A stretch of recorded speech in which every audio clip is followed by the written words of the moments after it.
Hello my fellow night crawlers and welcome to a brand new video. As usual, grab your blankets and grab your snacks and get comfortable because today we're going to be looking into some more paranormal Reddit stories. I thoroughly enjoyed doing that last time and I know y'all did too because that video did surprisingly well. A lot of you were like, Caden, please read more things. I love your voice. And I was like, I appreciate that. I really do. So I will happily provide that to all of you. All of the stories will be linked down below, so if you're interested in reading them yourself, or maybe you're just a strong independent woman who don't need no man reading a story to you and you'd rather just traipse past what I'm saying and read it yourself, that's totally fine. Paranormal stuff has always been absolutely fascinating to me. I've always been so interested in it. I remember being a super small baby child and being so interested in the idea that maybe these things walk around with us. Maybe these things are real. I used to watch Ghost Adventures and whatnot as well. Just paranormal stuff has always been super fascinating to me. And judging by the fact that you guys wanted another video, I guess it fascinated you guys as well. So enough of my blabbering, let's hop into these Reddit paranormal stories. The first Reddit story that I'm going to be diving into comes from user Wiltron. Now, before I hop into any of these stories, do understand that a lot of people, obviously and understandably, make things up for attention. Take it under anything that you believe it as. If this feels fake to you, then sure, I guess it's fake. If it feels real to you, then I guess it's real to you. Take it at whatever value you would like. But as I was saying though, this comes from Reddit user Wiltron. Let's hop in. A few months after my grandpa died, I was chilling with some friends in a hot tub, drinking, and we got into the subject of my grandpa and his passing. I told them stories he told me of him fighting in World War I and World War II, and how cool he was. Well, I get out to go pee, because I'm not an animal who pees in the hot tub, and go inside. On the table outside of the bathroom is a few pictures of myself and my parents, my grandpa and grandma, and one of the only photos we have of my grandpa in uniform in Germany. Edit. Allied Forces. It's the only one that's face down. I figured one of us must have drunkenly knocked it down or one of the cats was messing about, so I flipped it back up and went on my business. About 20 minutes later, had to refresh the beer, go back inside, and the photo is now the only one standing. All the other photos are down. I flip them back up and figure one of my friends is messing with me. Go back outside and tell them what happened, and none admitted to it. Everyone had been pissing outside the tub into a snowbank off the porch, confirmed by off-color snow.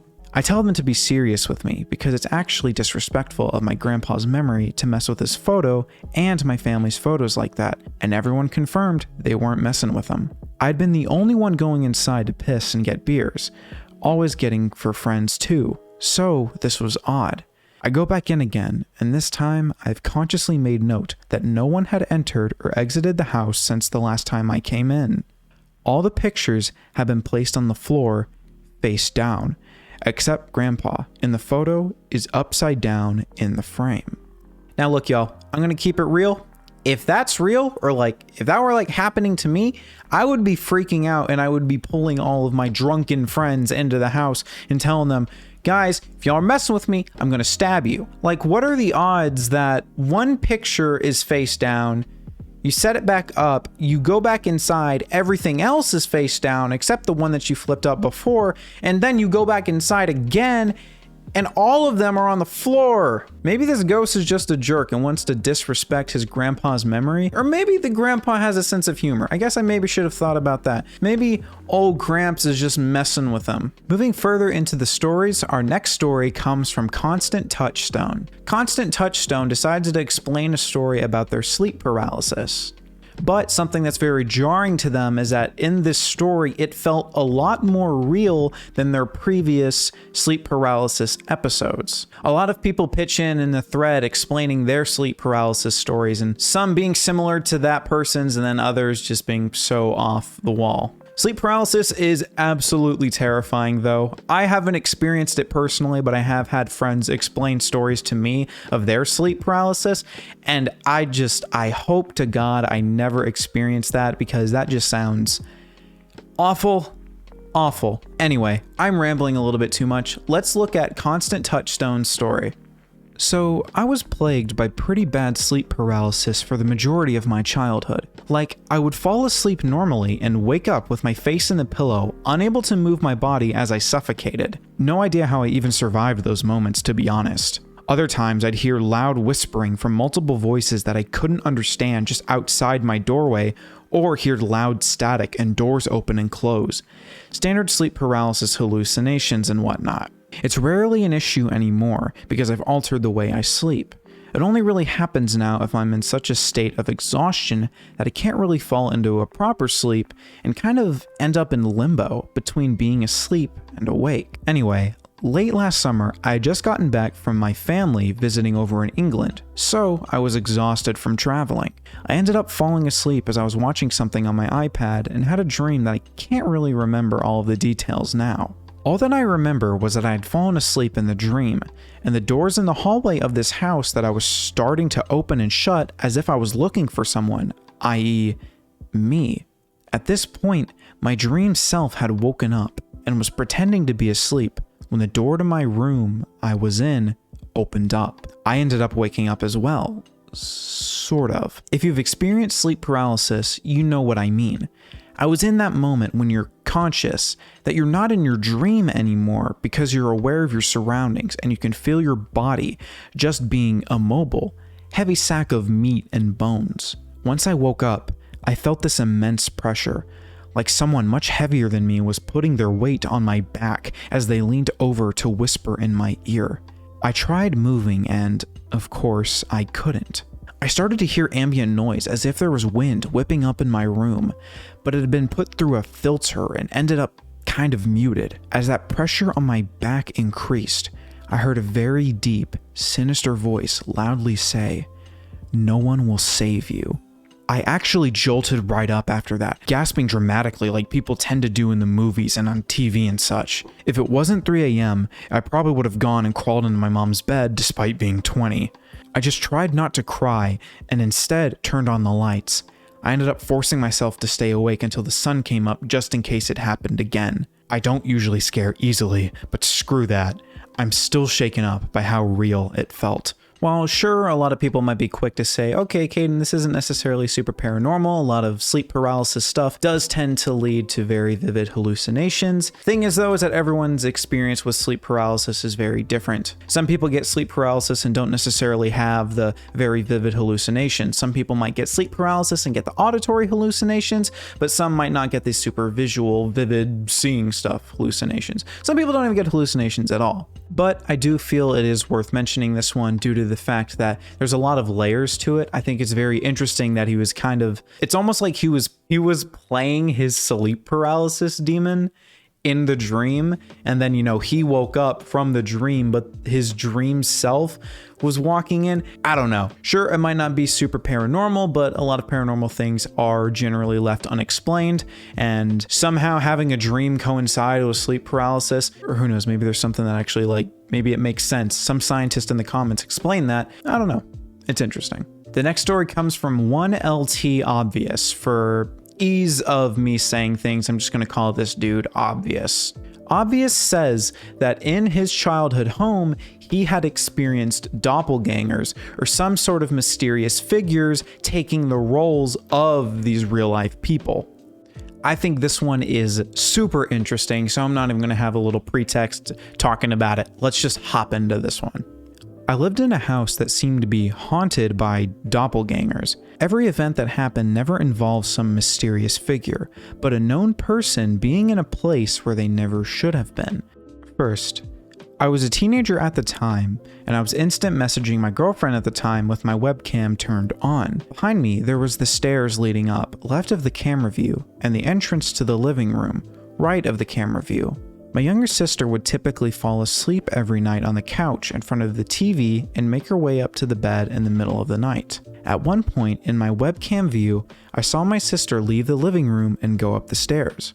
The thing that struck me as odd was that I didn't hear anything. It was an older Victorian home, so the wooden floor and stairs were loud. Without saying anything to my girlfriend, I got up and looked into the living room, and there was my sister, passed out on the couch. I sat back down and asked my girlfriend if she had seen anything in my camera. She said, "Yeah, I just saw your sister go upstairs." Second, My family was getting ready to go somewhere. I was sitting in the car with my mom, and we were waiting on my sister who was still in the house. After a bit, she comes out and gets in the car and looks at me like, what the heck? I ask her what's wrong, and she says that just before she walked out of the house, she thought I was still inside. So she yelled up the stairs, "Obvious, we're leaving." And apparently, I yelled back, "Okay, I'll be down in a minute." Edit. Some more examples, since many people have asked. I did put some of these in a response lower, but I'll add them here for visibility. Third, my mom woke up to someone tapping her foot, and she said someone was standing at the end of her bed who faded out after a couple of seconds. She said it looked like me. Fourth, I had an encounter where I woke up and felt like someone was under my covers laying up against me. When I said something, my blanket visibly deflated and I no longer felt anything. I include this with my doppelgangers because though I didn't see what I felt under the blanket, it laid like my girlfriend would have laid against me. Fifth, when I was 22, I was in the military and I was diagnosed with type 1 diabetes. It still took like a year after the diagnosis to separate from the military. But I went home on leave for the holidays, about a month after the diagnosis. Anyone that has insulin-dependent diabetes typically carries around some sort of kit. Mine is a black zip-up pouch and has a glucometer, insulin pen, needles, and alcohol pads. Right after I left home to head back from leave, my mom texts me to ask if I'm missing my diabetic kit.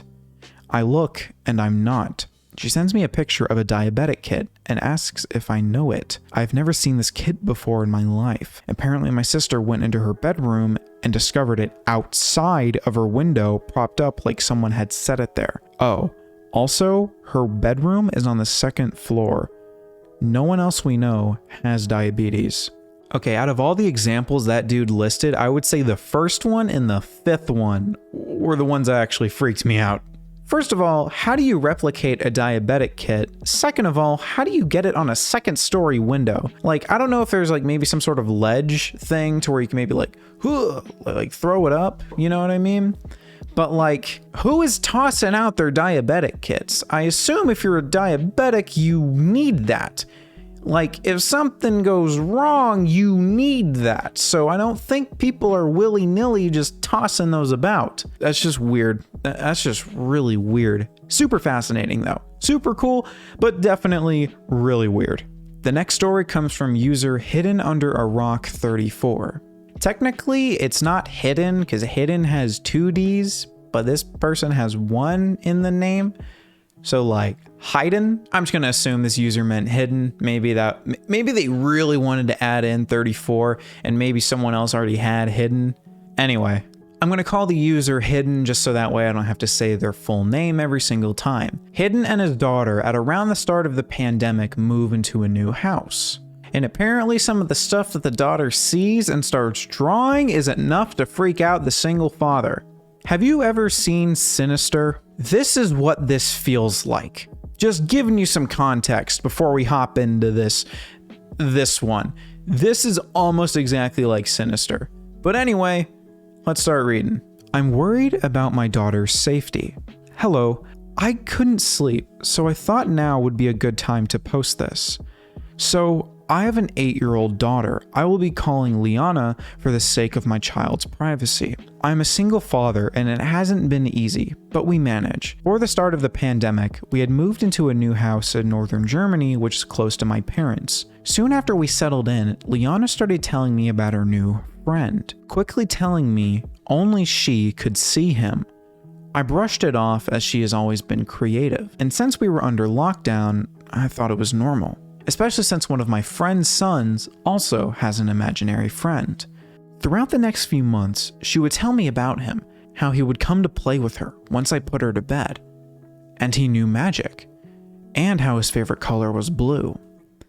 I started to get a little worried as she seemed to know a lot about this friend. At first, I just thought it was because she was missing her real friends and my parents. So, I started to spend even more time with her, even doing my work hours beforehand so I could spend the rest of my day with her. But she still kept talking about this friend. But everything changed 2 nights back. I'd woken up randomly at around 3 a.m. I could just feel something wasn't right. So I got up and went to go check on Liana. She was sleeping in her blanket, though her blanket was a little different than how I had left her. So I figured she had just moved. But as I was leaving, just in the corner of my eye, I saw a figure in the window that looks out into the woods outside of our home. I looked at it for a good 2 minutes before it simply disappeared. I really couldn't figure out what it was. Some part of me was thinking it was my eyes playing tricks on me. But that day, I asked her to draw me a picture of him, and after 20 minutes or so, she gave me this. I don't even know what to make of it, to be real with you.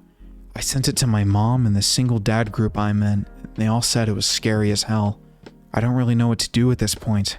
I'm becoming worried for my child, and I just hope this really is just her mind, but I do not know anymore. Any suggestions or tips would be helpful, as I am also worried. I fear I am overreacting. Hell to the no.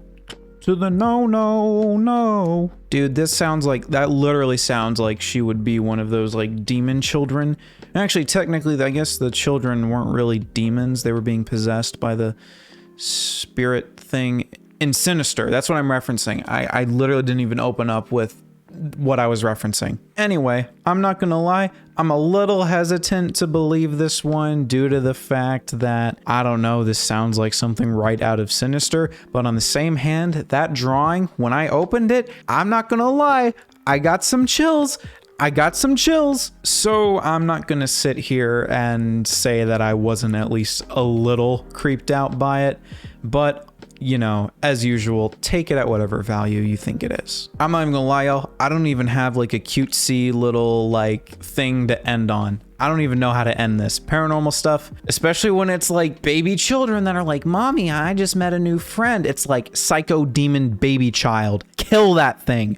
Do not trust that thing. That thing's gonna kill you and your family. Never trust that. If your child that you oh so love dearly starts walking up to you after you move into a new place and says, Daddy, I made a new friend. Oh, are they across the street? No, they're imaginary. Kill it. Kill that thing. That is Satan's little worker. Anyway, before we hop in the end segment though, I would like to thank my Tormented Knights and my Knighted Patreons. For my Tormented Knights, we got Levi, Ninny, Styx, Will. For my Knighted Patreons, we have Cherisy, Emma, Kira, Lucas, Shizen, Steffi Muse, Timo, and TD Darklight. Thank you guys so much. Your support genuinely means so much to me. I really do appreciate it. Thank you all. But anyway, ladies and gentlemen, if you enjoyed the video, why not like and subscribe? It definitely helps me out. If you didn't, why not dislike and let me know what I can improve on for next time. But anyway, ladies and gentlemen, I will see y'all in the next one.